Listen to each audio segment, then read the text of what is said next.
دیکھیے عام طور پر تو یہ ہوتا ہے کہ a judge should not be a judge in its own cause. یہ ایک ایڈیم ہے کیا کہتے ہیں جو ہم سائٹ بھی کرتے ہیں، مگر سپریم کورٹ کی مرضی ہے، ججز یہ فیل اگر کریں کہ نہیں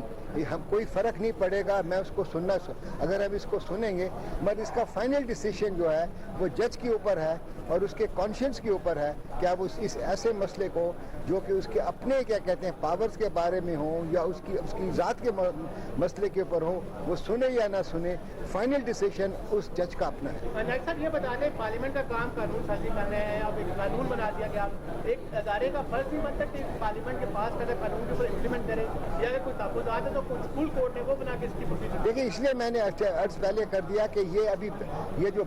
بل تھا ابھی ایکٹ بنا ہی نہیں تھا، اس کو سسپینڈ کر دیا گیا کہ جو کہ ایک نہ ہونی چیز تھی، نمبر 1۔ نمبر 2 اس کے اندر کیا کہتے ہیں اگر کسی نے چیلنج کرنا بھی ہے، ایکٹس چیلنج ہوتے رہے ہیں، پاسٹ میں بھی چیلنج ہوئے ہیں، مگر اس کا ایک طریقہ کار ہوتا ہے، پہلے آپ کیا کہتے ہیں آرٹیکل 199 آف دا کانسٹیٹیوشن میں جائیں اور اس کے اندر کیا کہتے ہیں پھر ہائی کورٹ سے جائیں، پھر سپریم کورٹ میں جائیں۔ اب ڈائریکٹلی دیکھیں جی اس بل کے اندر اگر فرض کیے انہوں نے یہ رول کر دیا کہ یہ جو بل ایکٹ ہے یا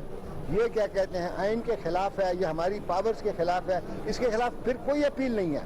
تو یہ بھی ایک ماڈرن جورسپروڈنس کے اندر یا اسلامک جورسپروڈنس کے اندر right of appeal is a must, اور اس قانون کے نیچے رائٹ آف اپیل دیا گیا ہے۔ خالی رائٹ آف اپیل، اس کے علاوہ جتنے بھی آرٹیکل 184 کے کیسز ہیں اس کے اندر اگر 3 جج ڈیسائیڈ کرتے ہیں تو اس کی اپیل جائے گی 5 ججز کے پاس یا لارجر بینچ کے پاس۔ اس کے علاوہ اس ایکٹ کے اندر یہ بھی بتایا گیا ہے کہ جو ریویو ہے، ریویو ابھی یہ رولز یہ ہیں کہ ریویو جو ہے وہی وکیل سن سکتا ہے، وہی آرگیو کر سکتا ہے، مگر اس کے اندر اجازت دی گئی ہے کہ وہ ریویو جو ہے کوئی اور بھی وکیل اس کو کیا کہتے ہیں اپنا آرگیو کر سکتا ہے، تاکہ جو سائل ہے وہ نیا وکیل کر کے اپنے مقدمے کو صحیح طریقے سے عدالت کے آگے پیش کر سکے۔ تو یہ ساری چیزیں ہیں، یہ بحث ہوگی کہ آرگیومنٹس ہوں گے، 8 ممبرز بینچ ہے، اب دیکھیے کیا فیصلہ آتا ہے، یہ وقت بتائے گا۔ بہت بہت شکریہ۔ بہت شکریہ۔